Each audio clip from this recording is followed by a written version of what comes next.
So this is a full guide on offer creation for SMMA marketing agencies, B2B companies, really how to get more clients, get more deals, and make more money, right? And the first thing that you need to understand, this is something that goes way beyond offers and business. This is a life principle that applies to anything, and that's the 80-20 rule, also known as the Pareto principle. So in short, this states that 80% of outcomes results from 20% of causes. So this red 80%, the big red stuff, only accounts for the small red stuff here, right? And instead the small purple stuff here accounts for the big purple stuff in the outcome. So what does this mean? It means that the small purple stuff, the purple stuff is what you want to focus on. You want to make sure that you work on the purple stuff because the purple stuff is what creates the biggest output and the biggest outcomes in your business. While the red stuff is all the noise.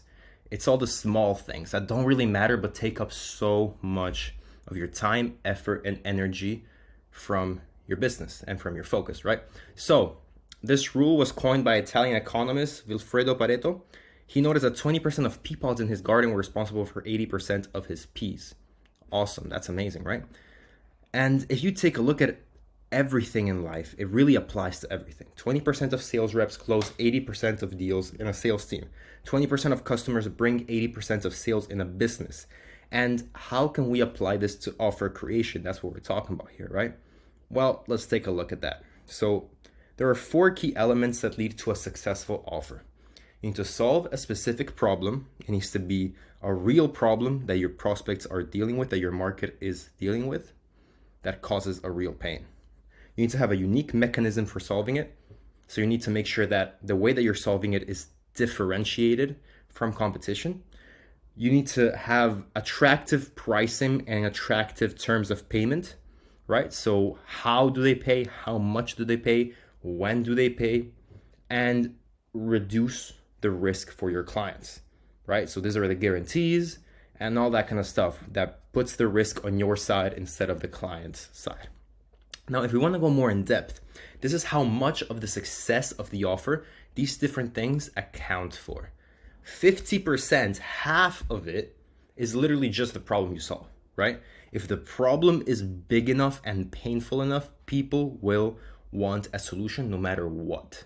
So this is what you really need to focus on, the problem that you're solving. It needs to be real, it needs to be an actual problem. 30% is your unique mechanism. How differentiated are you? How unique are you? How different are you from competition? 15% is your pricing, and a measly, tiny, meaningless 5% is the risk reversal, right?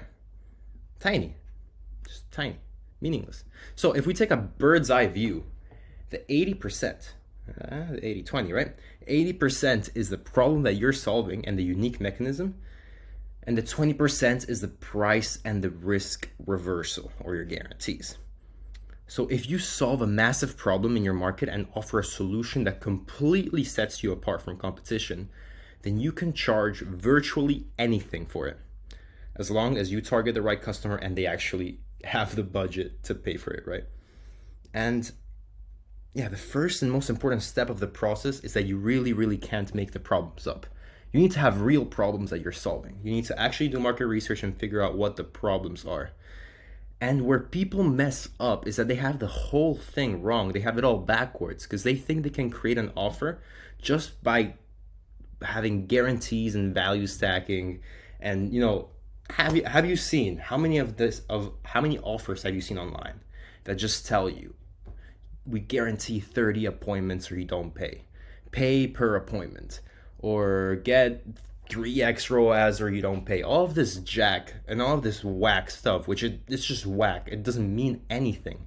It's the 5%. It's the cherries on top, and people are focusing so much energy on that when the money is in the problem you solve and the unique mechanism. That's what you need to focus on.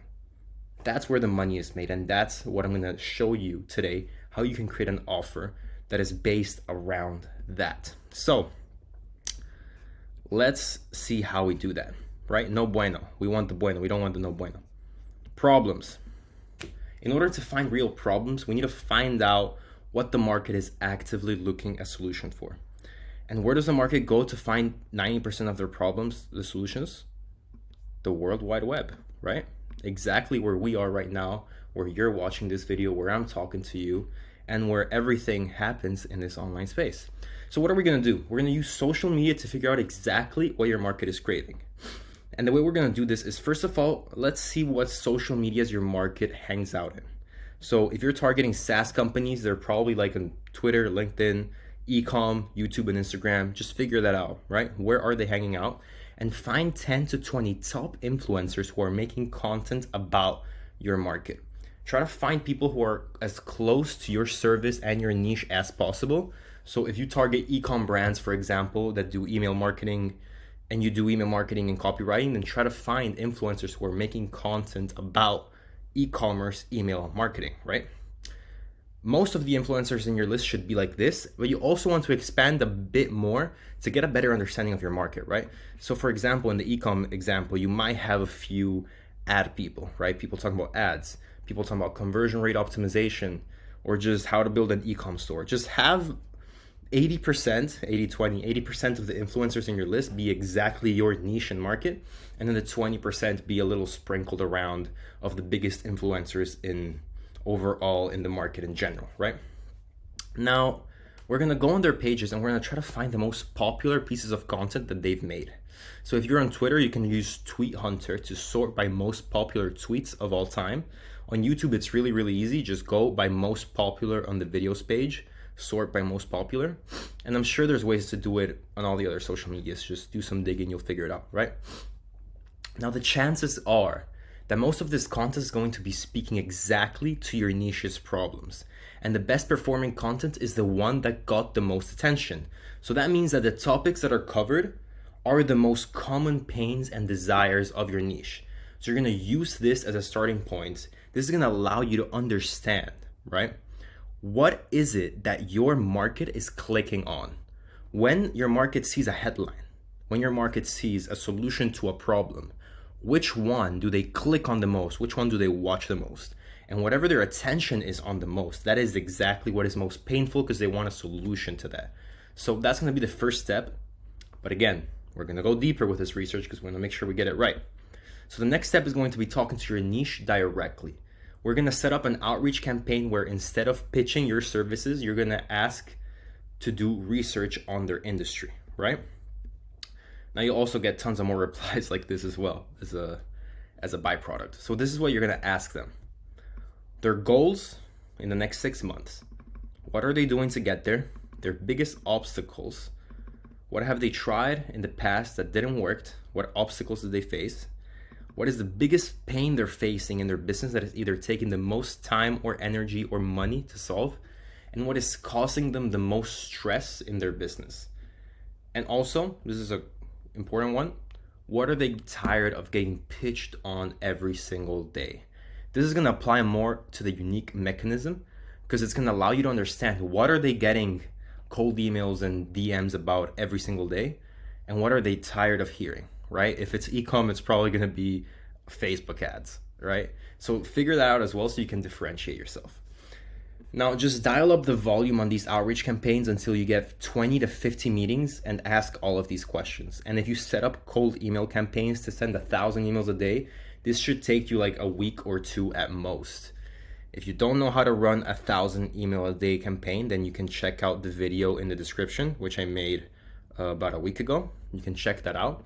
And it's a full guide to cold email. It'll teach you how to set up your entire cold email campaign. It'll teach you how to do personalizations using AI and send 1,000 emails per day while spending like a couple $100 a month max, right?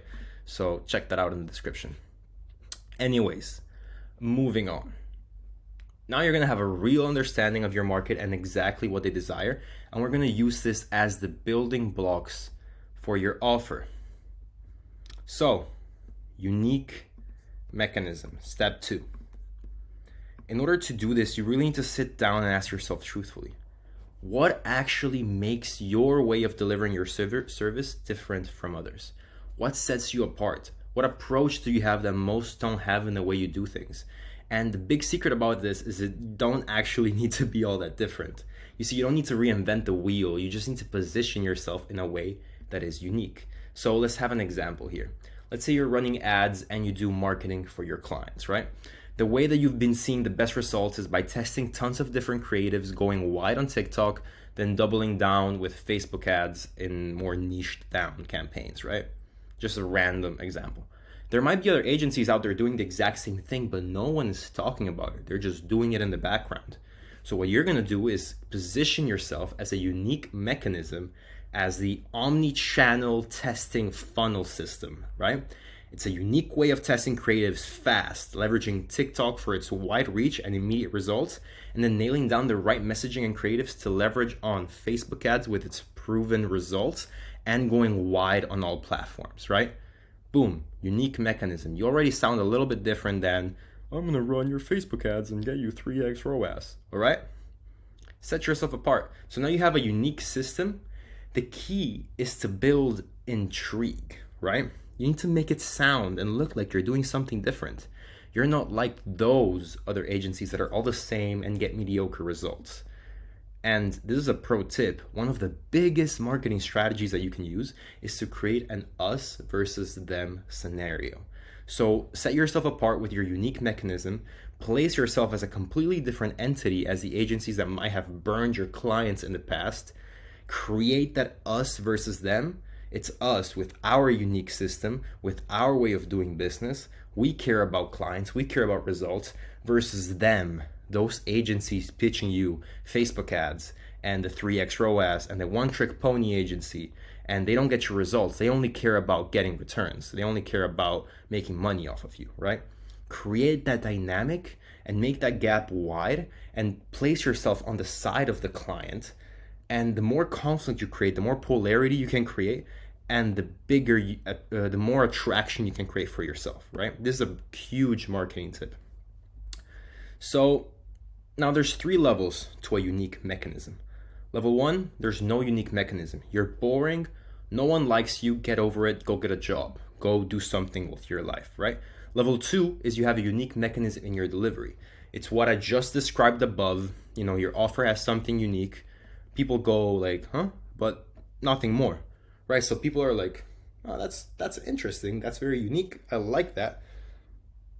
I gotta have that, right? Like, that's very different, but it's still another agency that is pitching me their service. Now there's another level to unique mechanism where you are the unique mechanism, right? This is level 3. This is where you want to be. It's the ultimate level of unique mechanism, and it's where you build a brand. It's like saying Russell Brunson. It's like saying this guy built my funnel, right? Or it's like saying, how much would you pay to have Russell Brunson build your funnel? Serious question. A whole lot of money, right? A whole lot of money. How much would you pay to have Sam Ovens launch your info product? Or to have Jeff Bezos himself, the bald daddy yacht man, scale your ecom?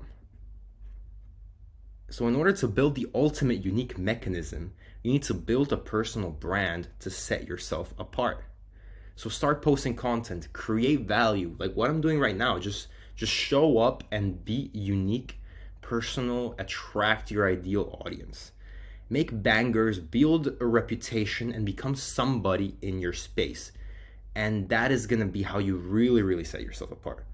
Because when you're getting those sweet inbound leads, well, ain't nothing sweeter than an inbound lead, am I right? Now, next up is your price and risk reversal. If the problem that you solve is big enough, then your mechanism is unique enough, then the sky really is the limit when it comes to pricing. The only thing you need to keep in mind, however, is that you need to work with big businesses who can actually afford the price you're setting. So when you work with a small business, the more you charge, the less they're interested. When you work with a big business, the more you charge, the more they're interested, as long as you are competent, right? Because if it's a big business and you are saying, hey, you can pay me $1,000 a month, they're gonna be like, wait a second. We don't want the $1,000 a month guy. We want the 10K a month guy, right? We're a Fortune 500 company. We want the best out of the best out there.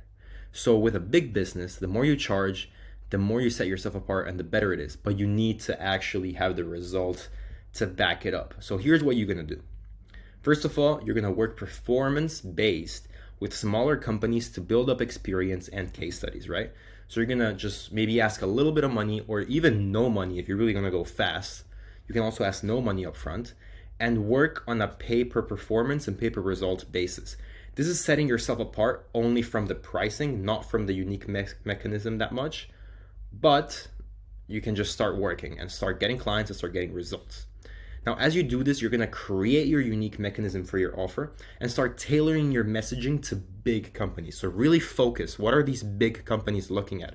Do your market research on the bigger companies, the $100,000 a month companies or more, because that's where the real money is at, not in these 10K a month companies that you are probably working with right now. And then once you got case studies and testimonials from these smaller ones, you get more experience, you get confidence, you get competence. Now you go hunt with the big boys, right? And there's no point in going straight for the big clients when you have no experience. So just stick to that performance-based offer for the time being and get that experience, okay? Do the service yourself. Don't get a contractor. Don't outsource stuff. Well, you can outsource a little bit of stuff like the VA kind of stuff, right? That's fine. But do the bulk of the creative work yourself to actually get good at the skill. And make sure you're solving a real problem. And once you get to 10K to 20K a month by yourself, handling the client work alone as a solopreneur or just having some VAs, a small team, then you can start hiring, growing, going after the big dogs and raising your prices. And the last thing I want to touch on price is limiting beliefs. This is so important, okay? When you're first getting started, it's okay if you make $1,500, $2,500 a month per client, right? That's fine. That's a good place to start. But what you need to realize is there's offers out there in the market where people are literally charging $50,000 or more upfront payment. $50,000 and you're charging $1,500 a month. There are types of offers where you go build an entire department for a company. For example, if you run an ads agency, right? It could be building an in-house ads, creative production, media buying, and full-on content and performance marketing team for an e-com brand. You do all the talent sourcing, you do all the hiring, all of the training, and leave them with a team in-house at the end of it that is running itself. Large companies will easily pay $50,000 for a service like this because it'll return them millions of dollars down the line, right?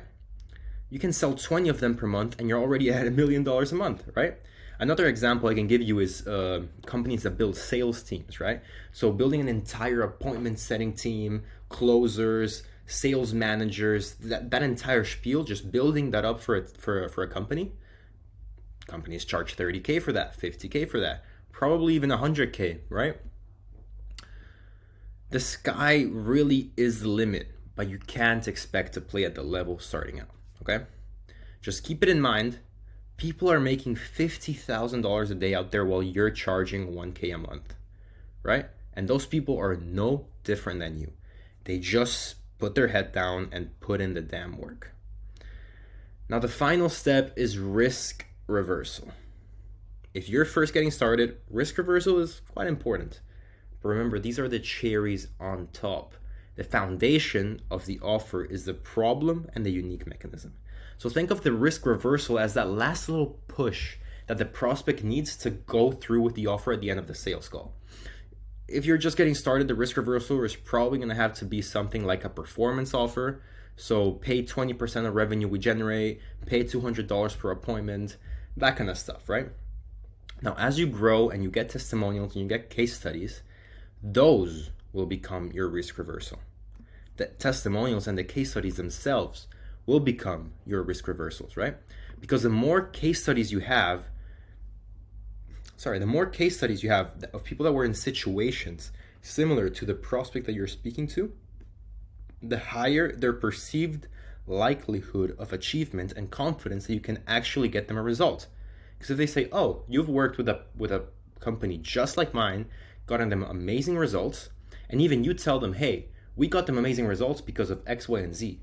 And we worked with this other company and they didn't get any results because these were the problems and these were the issues. If you're completely transparent about that kind of stuff and you show them how they are the type of company that is going to get amazing results because you frame them in that position, while you compare the opposite of them as being the type of company that doesn't get results for you, you're going to appear as transparent and you're going to place them in a position where they're a lot more confident of getting results with you. That's just a quick sales tip for you right there, right?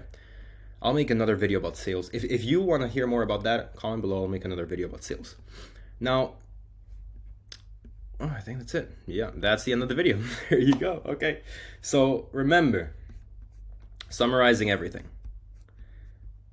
the problem you solve and the unique mechanism. That's what you want to focus on. Remember that. Focus on the 80-20 rule. Be a purple guy and don't be a red guy. Never be red. Always be purple. And goodbye.